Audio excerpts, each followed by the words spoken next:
staf ditayangkan slide-nya.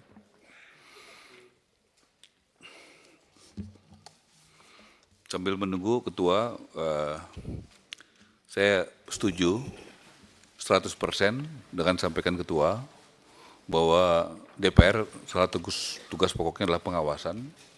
Jadi saya nyatakan kementerian saya terbuka 100% untuk satuan 3 bisa dilihat dan bisa dilihat oleh Komisi 5.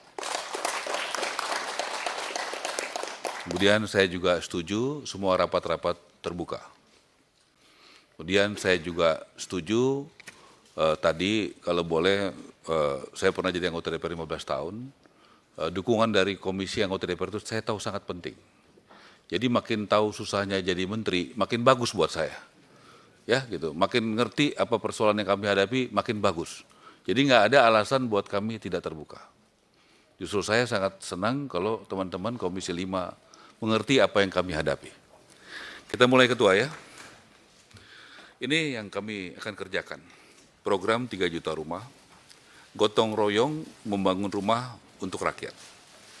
Ini Presiden kita Pak Prabowo, hanya satu yang foto, tidak akan pernah Ketua temukan foto saya atau foto wamen saya.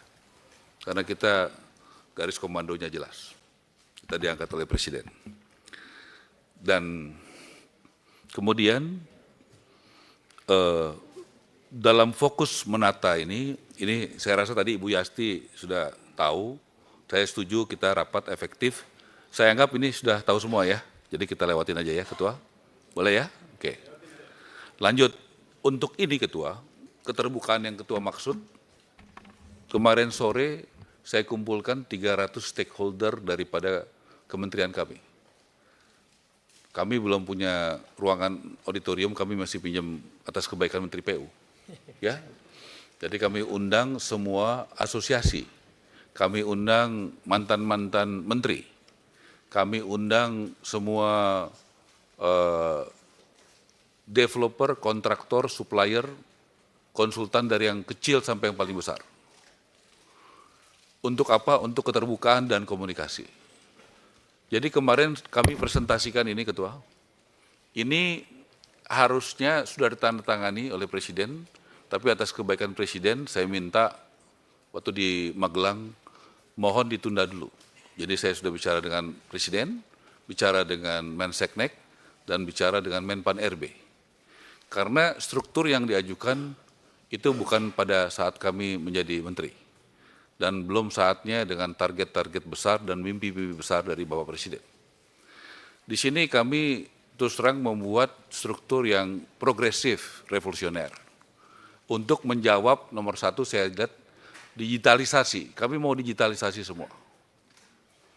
Untuk pengadaan barang dan jasa, digitalisasi semua. Kemudian kami juga, poin-poin aja Ketua, kami membuat singkat, jadi ini Direktur Jenderal nanti adalah ada desa, kota, jadi jelas nanti Dirjen di desa ini tugasnya 2 juta rumah, dia bagaimana caranya, dia pasukannya jelas sudah dari sini. Jadi nggak usah terlalu banyak lagi lintas Dirjen. Jadi efektif dia bicara di situ. Ini saya akan cari Dirjen kota yang bisa bangun 1 juta dengan berbagai macam skim. Pasukannya juga udah ada di sini. Pembiayaannya, perencanaannya, dan sebagainya. Jadi kita mau buat struktur yang efektif dan ini kami mohon masukan dari teman-teman DPR di Komisi 5 yang berpengalaman. Apakah ini sudah kredibel? Apakah ini sudah terbuka? Apakah ini sudah anti korupsi? Apakah ini sudah efisien? Saya mohon masukan. Masalahnya waktunya sangat singkat, saya hanya dikasih waktu 5 hari karena saya baru tahu dari Ibu itu sudah dari Menpan RB dan Pak Menseknek sudah di meja Menseknek. Atas kebaikannya kami tunda dulu Pak. Dan saya menghormati sekali kalau boleh ada rapat khusus, saya mohon ini dibuka dan diberikan masukan oleh teman-teman. Saya sangat sekali menginginkan supaya kita terbuka benar, bahkan strukturnya pun saya buka. Ini bukan ini ya, baru usulan. Jadi hari ini bukan acara sosialisasi nih Pak Ketua, ini acara kami, ini loh usulan kami, tolong kritisi struktur ini. Kalau ada yang kurang, ada yang saran, saya pengen sekali ini disampaikan. Dengan semangatnya Misalnya ada bagian kemarin tuh, gini Ketua, nanti saya masuklah ke anggaran ya. Anggaran itu anggaran kami kecil tapi tidak membuat kami kalah. Kami yakin dengan konsep gotong royong dari founding father kita bisa selesaikan masalah ini. Nanti saya kasih data-datanya betapa anggaran makin kurang tapi target makin tinggi. Itu hanya bisa dijawab dengan transparansi, anti korupsi, dan juga gotong royong. Nggak ada lagi yang bisa menjawab itu. Anggaran 2024 dan 2005 turun, targetnya meningkat banyak, nggak ada lagi jawabannya kalau tidak itu. Ini tahun 2024. 2004 targetnya 145.000. Saya mendapat data dari Dirjen Perumahan, baru tercapai 34.000 per hari ini. Anggarannya 14 triliun. Bayangkan, ini kita tahun ini, itu targetnya hanya 145.000. Per hari ini, baru tercapai 34.000. Saya mohon sebagai fungsi pengawasan DPR, kritisi saya, betul nggak data ini? Bapak-bapak, ibu-ibu kan banyak yang sudah berpengalaman, betul nggak data ini? Kalau data ini benar, berarti kita mesti kerja, bayangkan 25 kali lipat untuk mencapai 3 juta. Ini datanya ya. Kemudian lanjut yang 2025.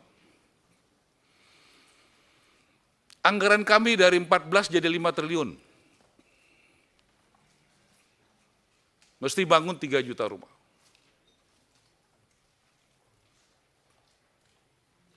Ya, tolong juga kritisi apakah betul anggaran ini. Karena mungkin sebagian Bapak Ibu yang membuat anggaran ini bersama kementerian yang sebelum saya. Apakah anggaran ini layak untuk membangun 3 juta rumah?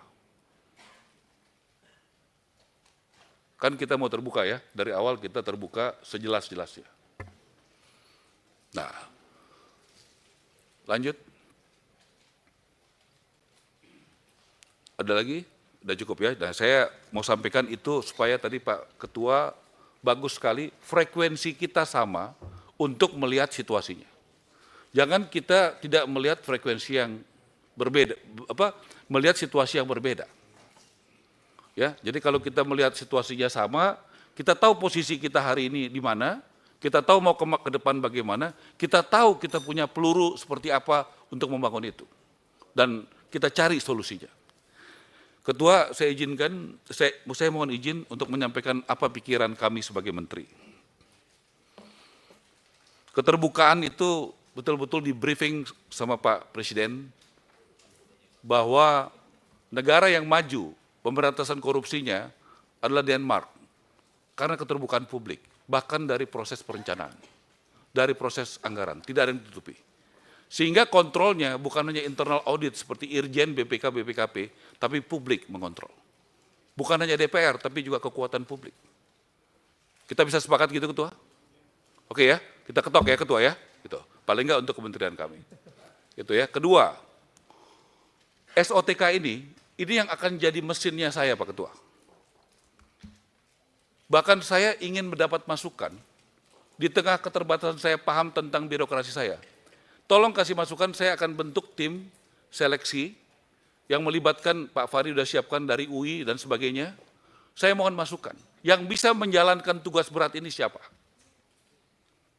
Karena Ketua mungkin sudah 15 tahun di sini, sudah tahu orang-orang yang terbaik. Orang-orang yang bersih, yang jujur, yang mau kerja keras. Saya baru di sini. Saya 15 tahun di Komisi Keuangan. Kalau di Komisi Keuangan, saya cukup tahu siapa yang baik dan bagus di kementerian yang menjadi mitra kerja saya. Saya baru seminggu jadi menteri, seminggu. Jadi tolong juga bantu saya dari awal. Jangan ragu-ragu, Ketua. Ya, saya mau libatkan dari awal, bahkan kami akan punya 4 dirjen. Saya sudah minta sekjennya dari Departemen Keuangan, irjennya dari Jaksa Agung. Membuat sistem anti korupsi bagaimana.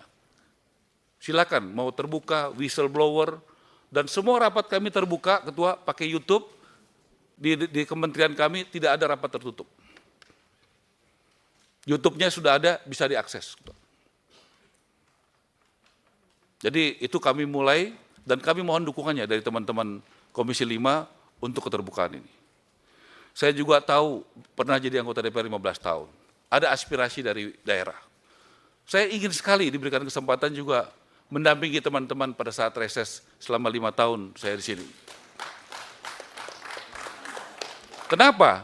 Kalau teman-teman juga boleh undang saya, teman-teman tahu bagaimana anggaran kita, bagaimana kebutuhan di lapangan. Jadi saya nggak terlalu capek lagi mesti ngejelasin. Kenapa masih begini, kenapa masih begitu. Kalau kita sama-sama ngerti, saya mau mengajak kebersamaan, kita ngerti dari awal nih kondisinya seperti ini. Jadi ketua keterbukaan setuju, efisiensi ketua. Saya lama di corporate. Boleh nggak kita masukkan efisiensi dalam pengelolaan keuangan negara? Saya hari Kamis jam 2 akan ketemu Pak Ate. Saya ingin kayak di perusahaan saya dulu ada, misalnya saya punya restoran cukup banyak ketua, kita bikin central kitchen. Belanja beras untuk satu restoran dengan 24 restoran beda ketua harganya. Banyak kemudahan yang dapat. Semen kalau kita mau bangun 3 juta rumah, saya udah hitung angkanya belasan triliun. Kalau kita deal sama pabrik semen, kemudian kita minta diskon, itu baru satu. Itu bisa diskon berapa? Akan murah harga jual buat rakyat. Karena biaya-biaya untuk materialnya akan turun. Nah, boleh nggak saya lakukan itu? Efisiensi uang negara, sehingga nanti harga-harga rumah bukan naik tapi turun, ketua. Nah, tolong saya mau minta sama Menteri Pak Ate, Kepala BPKP, untuk mengizinkan itu. Jadi kita bukan hanya sekedar mengamankan uang negara, tapi juga membuat efisien uang negara. Caranya gimana? Boleh nggak yang bagus-bagus dari korporasi? Central purchasing. Ada ratusan bahan material properti untuk rumah, ketua. Ketua pasti tahu dan teman-teman. Kalau itu kita bisa bikin satu, itu akan terjadi penghematan yang luar biasa. Boleh nggak diizinkan oleh anggota DPR saya melakukan penghematan? Bukan hanya mengamankan uang negara. Supaya apa tujuan saya? Supaya harga rumah turun dan uangnya bisa, jadinya pembeli rakyat bisa membeli rumah dengan harga lebih murah. Kemudian soal tanah, ketua. Saya punya konsep, tanah itu dari sitaan. Saya sudah ketemu Jaksa Agung, di Banten saja ada 1.000 hektar. Dan Jaksa Agung siap menyerahkan, saya sudah bicara dengan Dirjen Menteri Keuangan, kita akan ketemu bagaimana tanah ini bisa digunakan sama rakyat. Bagaimana tanah dari koruptor bisa digunakan untuk rakyat kecil. Bagi yang punya gaji, nggak susah ketua. Kalau itu ketua bisa bantu saya, supaya mereka punya tanah, mereka punya gaji, ASN yang nggak pernah punya rumah, tentara yang nggak punya rumah, banyak sekali guru-guru yang nggak punya rumah, punya harapan ketua. Ini soal kebijakan dan policy. Kalau di ruang rapat ini, izinkan minggu depan ketemu di sini ada Menteri Keuangan, BPKP, ATR, setengah masalah ini selesai, ketua. Ini harus ada keputusan politik. Bagaimana barang-barang sitaan ini, boleh nggak itu kita ambil negara dan kita kembalikan buat rakyat, harganya jadi sangat murah. Jadi kita langsung berjalan, ketua. Terakhir, ketua, Bapak Presiden di Magelang meminta kita tidak menjadi Superman, tetapi menjadi super team. Kita semua anak buahnya. Apa yang saya lakukan dari Magelang, kita langsung ke rumah susun di Pasar Rumput.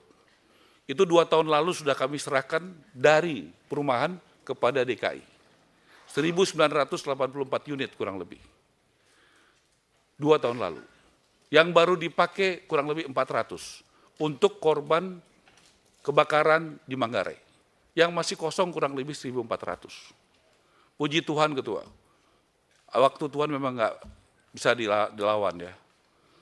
Jadi saya dan Mendagri datang, itu mereka sudah mau pasarkan, bukan mau, sudah pasarkan dengan harga 3,5 juta untuk disewakan per bulan. Untung kita punya PJ Gubernur yang punya hati. Pak, batalin saya minta. Saya nggak punya kewenangan, karena itu sudah serahkan. Saya cuma minta himbauan. Kalau 3,5 juta itu bukan rakyat kecil, Pak. Nggak mungkin rakyat kecil di Jakarta bisa bayar 3,5 juta sebulan. Nah, akhirnya kita hitung, itu kebutuhannya itu kurang lebih 18 M setahun, di breakdown 1,5 miliar per bulan, itu ketemu angka 1,250. PD Pasar Jaya mengelola tidak rugi, tidak untung. Saya bilang, ayo dong, PD Pasar Jaya kan sudah untung. Nggak semua kan harus untuk cari untung. Ini buat rakyat. Kita sepakat, Ketua. Angkanya 1,250, sebagian nanti kita alokasikan buat TNI yang nggak punya gaji tinggi, polisi yang nggak punya gaji tinggi, ASN, guru, dan milenial. Saya undang teman-teman hari Jumat jam 2 siang kita open house di rusun yang ada di Pasar Rumput untuk kita bekerja dengan cepat. Bagaimana pembeli bisa survei langsung kepada unit-unitnya supaya mereka tidak beli kucing dalam karung. Karena sering sekali gambar dan realisasi berbeda, Ketua. Jadi mereka datang, silakan you pilih. Dan kemudian kita melakukan transaksi. Terakhir saya minta subsidi silang, kalau misalnya ada anak-anak muda milenial yang ada sekitar Tamrin, Sudirman, itu kan membuat kemacetan. Kalau mulai kita buat gerakan, bagaimana rumah mendekati kantor mereka. Jadi jangan mereka tinggalnya di Depok, di Bogor, lama, tidak efisien, dan macet. Maksud saya, itulah langkah-langkah kami hanya mau bekerja, tidak mau lain, dan tanpa dukungan DPR, saya tahu, saya anggota DPR 15 tahun, semua tidak akan berhasil. Mohon Bapak Ibu mendukung, dan inilah keberhasilan bersama. Bagi kami, pemerintahan ini berhasil kalau DPR mendukung, khususnya Komisi 5, bekerja sama dari awal bersama kami. Terima kasih. Wassalamualaikum warahmatullahi wabarakatuh.